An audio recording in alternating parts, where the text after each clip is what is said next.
유대인들이 안디옥과 이고니온에서 와서 무리를 충동하니 그들이 돌로 바울을 쳐서 죽은 줄로 알고 시외로 끌어내치니라.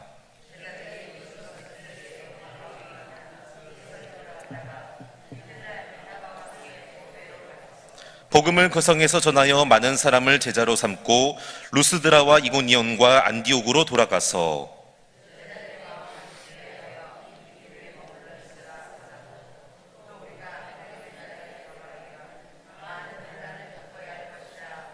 각 교회에서 장로들을 택하여 금식 기도하며 그들이 믿는 주께 그들을 위탁하고 말씀을 버가에서 전하고 아달리아로 내려가서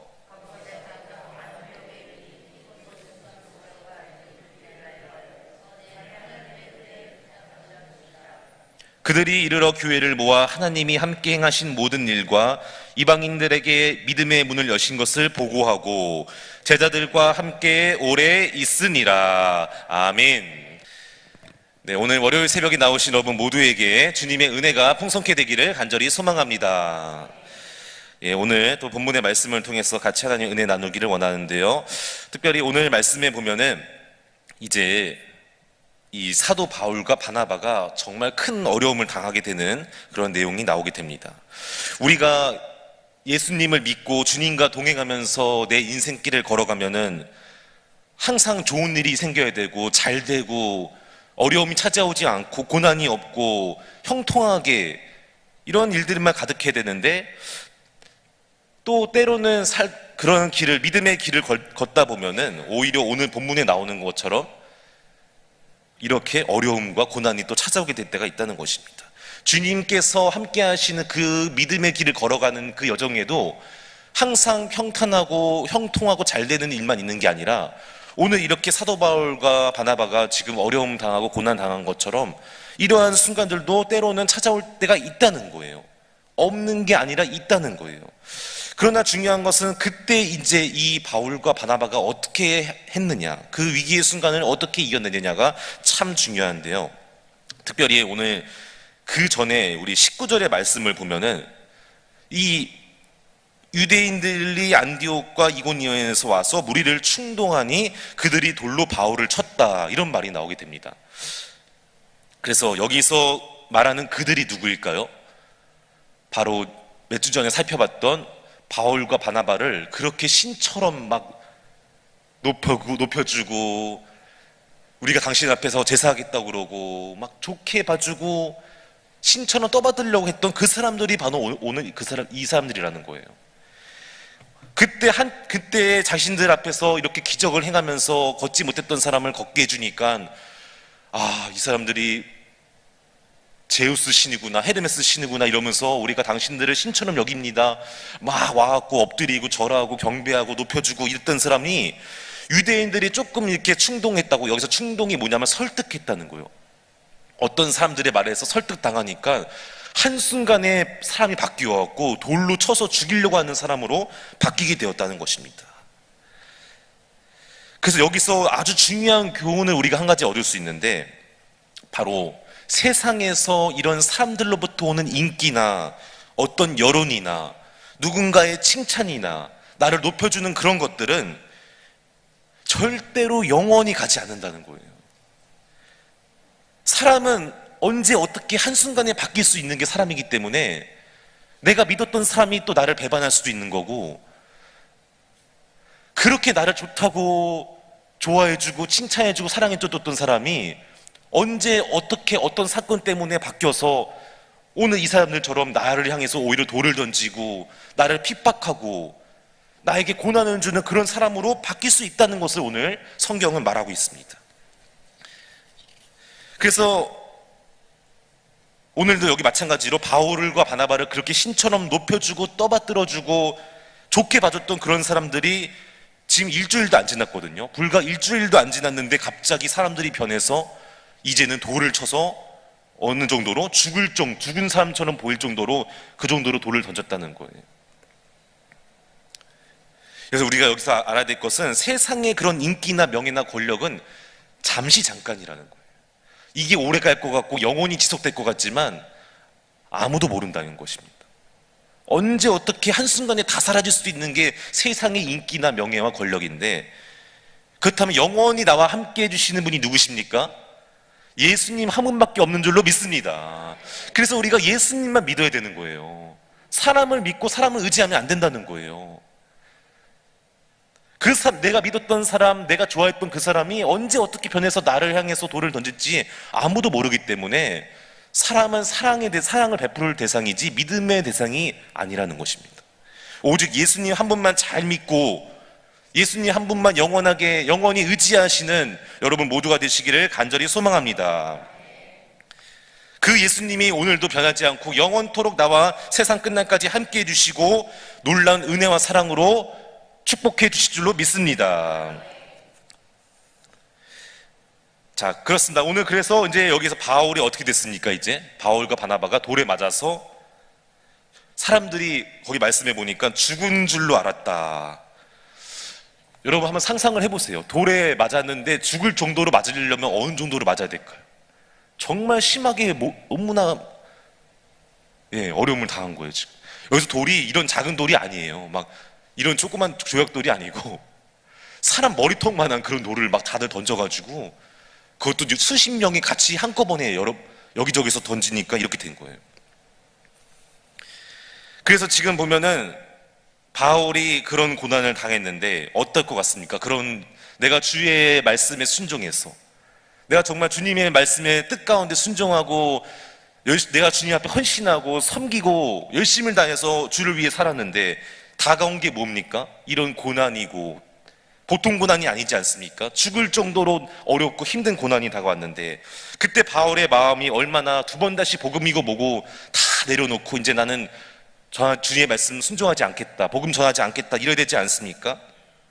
그런데 오늘 말씀해 보니까 어떤 내용이 나오냐면요 20절에서 21절 말씀, 우리 본문 20절에서 21절 말씀 같이 읽어보겠습니다. 시작. 제자들이 둘러섰을 때에 바울이 일어나 그 성에 들어갔다가 이튿날 바나바와 함께 더베로 가서 복음을 그 성에서 전하여 많은 사람을 제자로 삼고 루스드라와 이고니안과 안디옥으로 돌아가서. 아멘. 자, 여기서 뭐라고 말하죠? 바울이 일어나. 바울이 다시 일어났다는 거예요. 죽을 정도로 돌을 맞았는데 그래서 조금도 움직임이 없어갖고 마치 죽은 줄로 알 정도로 시체처럼 보일 정도로 돌에 맞아갖고 쓰러졌는데 넘어졌는데 근데 다시 어떻게 했습니까? 바울이 일어났다. 바로 그것도 언제? 하루 만에 다음날 바로 이튿날이라고 나오고 있죠. 바울이 일어났다. 그 성에 들어갔다. 여기서 우리가 이렇게 보면은 어떻게 느껴집니까? 바울이 혼자 스스로 일어난 것처럼 보일 수가 있습니다. 여러분 말이 될까요 이게? 죽을 정도로 돌에 맞은 사람이 하루 만에 일어날 수가 있을까요? 그런데 이 일어나라는 단어를 여기서 이렇게 우리가 한글 성경으로 보면은 바울이 스스로 일어난 것처럼 보이지만 원어로 성경을 보면은 이 일어나의 의미가 그런 의미가 아닙니다. 여기서 일어나가 앞에 13장 34절에 나온 그 일어나랑 똑같은 의미라는 거예요. 같이 한번 읽어볼까요? 사도행전 13장 34절 말씀 시작. 또 하나님께서 죽은 자 가운데서 그를 일으키사 다시 썩음을 당하지 않게 하실 것을 가르쳐 이르시되 내가 다윗의 거룩하고 미쁜 은사를 너희에게 주리라 하셨으며. 아멘. 자, 여기서 하나님께서 어떻게 해요? 죽은 자 가운데서 그를 일으키사. 이 일으키사가 방금 바울이 일어나 이 단어랑 같은 단어로 쓰였다는 것입니다. 언어로 보면은 같은 의미라는 거예요. 다시 말하면 지금 여기 14장에서 무슨 말이에요 이게? 바울이 일어난 게 아니라 하나님이 바울을 일으키사. 할렐루야. 하나님이 당신께서 죽은 자 가운데서 다시 살리시는 그 놀라운 부활의 능력으로 바울이 거의 죽기 일보 직전까지 갔을 때 하나님께서 바울을 일으키셨다 이 말입니다. 믿으시길 바랍니다. 이게 그래서 언어로 보면 같은 의미라는 거예요. 지금 바울이 거의 죽은 사람처럼 다 되기 일보 직전까지 갔는데 그때 하나님께서 죽은 자 가운데서 일으키시는 그 놀라운 당신의 부활의 능력으로 바울을 다시 한번 일어서게 해주시고 능력을 주시고 힘을 주시니까 바울이 일어나게 된 줄로 믿습니다. 그래서 바울이 스스로 혼자 일어난 게 아니라 하나님께서 바울을 일으켜 세워주신 줄로 믿습니다. 이게 바로 부활의 능력을 믿는 부활신앙이라는 거예요. 내가 지금 고난 때문에, 어떤 어려움 때문에 넘어지고 쓰러질 수도 있고, 또 오늘 바울처럼 거의 죽기 일보 직전의 상황까지 갈 수도 있습니다. 믿는다고, 예수 믿는다고 그런 상황이 안 오는 게 아니에요. 죽기 일보 직전까지 갈 수도 있는 거예요. 그래서 나한테 그런 상황이, 나는 예수 믿고 내가 이렇게 열심히 순종하고 다 했는데 왜? 아니에요. 그렇게 생각하면 안 된다는 거예요. 죽기 일보 직전 상황까지 갈 수 있습니다. 근데 그때 믿는 자는 어떻게 됩니까? 오늘 바울처럼 하나님께서 죽은 자 가운데 다시 일으키시는 그 놀라운 하나님의 부활의 능력으로 일어서게 해주실 줄로 믿습니다. 자, 오늘 20절 말씀, 21절에서 22절 말씀 같이 읽어보겠습니다. 시작. 복음을 그 성에서 전하여 많은 사람을 제자로 삼고 루스드라와 이고니온과 안디옥으로 돌아가서 제자들의 마음을 굳게 하여 이 믿음에 머물러 있으라 권하고, 또 우리가 하나님의 나라에 들어가려면 많은 환난을 겪어야 할 것이라 하고. 아멘. 어떻게 했습니까? 바울이 다시 일어나서 복음을 전했다는 거예요. 두 번 다시 전하고 싶지도 않았을 테고, 두 번 다시 난 이 사명 다 감당하지 않겠다고, 포기하겠다고, 내려놓겠다고 말해야 되는데, 부활의 능력으로 일어난 사람은 어떻게 됩니까? 다시 그 사명의 자리로 또 나아가는 거예요.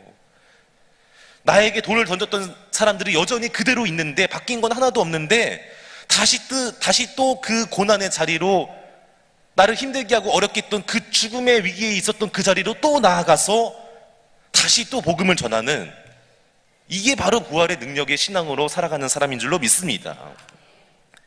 자, 여기서 근데 바울과 이제 바나바가 뭐라고 말을 하죠? 제자들, 여기서 뭐라고 말하냐면은, 제자들의 마음을 굳게 했다. 그리고 믿음에 머물러 있으라. 그렇습니다. 여기서 마음을 굳게 하다가 마음을 강하게 해주다, 그런 말이에요. 그리고 믿음에 머물러 있으라는 그 믿음 위에 믿음을 포기하지 말고, 내려놓지 말고, 믿음 다 이렇게 흔들리지 말고 믿음 위에 끝까지 붙잡고, 믿음을 붙잡고 머물러 있으라. 왜냐하면요, 이 당시에 바울과 바나바만 뿐만 아니라 예수 믿는 그 지역에 살고 있는 사람 중에 예수 믿는 사람들 가운데 이렇게 바울처럼 바나바처럼 핍박받는 사람들이 너무나 많이 있었어요. 그래서 이 바울과 바나바는 다시 그 사람들에게 찾아가서 보여주고 싶었던 거예요. 우리도 이렇게 어려움과 핍박을 당했는데 하나님께서 우리를 다시 한번 이렇게 죽음의 그 자리 가운데서 이렇게 세워주셔서 다시 우리가 이렇게 복음도 전하고 여러분 앞에 서 있습니다. 죽지 않고 다시 한번 살아나서 여러분 앞에 우리가 돌아왔습니다 라고 그들 앞에 가서 보여주고, 약해진 마음을 강하게 하라, 마음을 강하게 하라는 거예요. 우리도 당신들도 우리들처럼 하나님께서 지켜주신다고 믿음을 주기 위해서 그렇게 했다는 거예요. 그래서 마음을 강하게 하라, 믿음을 끝까지 지키십시오. 우리도 하나님께서 지켜주신 것처럼 당신들도 부활의 능력으로 지켜주실 것입니다 라고 지금 전하고 있는 거예요.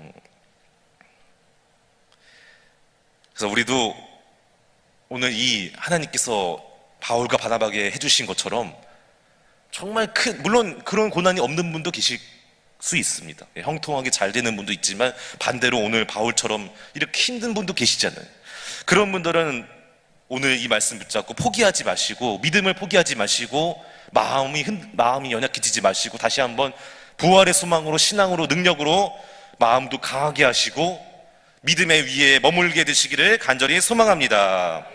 특별히 여기서 말씀해 보니까 하나님의 나라에 들어가려면 많은 환난을 겪어야 된다, 이렇게 말했습니다.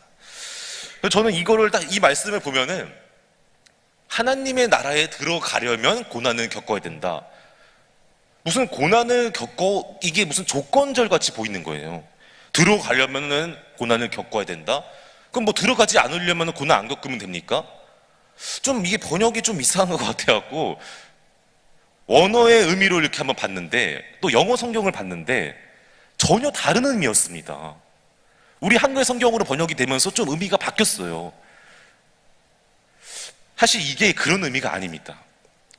우리 지난 한 주간 특별 새벽 집회 했는데 뭐였죠, 주제가? 너 하나님의 사람아. 딱 그 말씀이더라고요. 제가 억지로 끼워 맞추는 게 아니라 저도 너무 놀랐어요. 원어의 의미를 보고 딱 저 말씀이에요. 너 하나님의 사람아. 이게 무슨 말이냐면은 원어의 의미로 보니까 하나님의 나라에 들어가려면 그게 아니에요. You must go kingdom of the heaven. must가 뭔지 아세요? 반드시 뭐뭐 해야 된다, 그 말이거든요. 들어가려면 뭐 안 들어가려면 그런 게 아니고 반드시 하나님의 나라에 들어가야 된다. 할렐루야. 너는 세상에 속한 사람이 아니고 하나님께 속한 사람이기 때문에 무슨 일이 있어도 반드시 하나님의 나라에 들어가야 된다. 그렇게 말하고 있는 거예요, 지금. 들어가려면 이렇게 해라, 조건이 아니라 무조건 들어가야 된다는 거예요. 왜? 하나님께 속한 하나님의 사람이기 때문에. 그 말씀이 딱 거기 주석책에 적혀 있는 거예요. 와, 그래서 저는 딱 저기 생각이 나는 거예요. 거기 적혀 있더라고요. 너는 하나님의 사람이기 때문에, 하나님의 속한 사람이기 때문에 반드시 하나님 나라에 들어가야 된다. 근데 문제는 그 과정에 반드시 고난이나 환난이 있다는 거예요. 그래서 아까 앞에 말한 것처럼 그때마다 마음을 강하게 해라.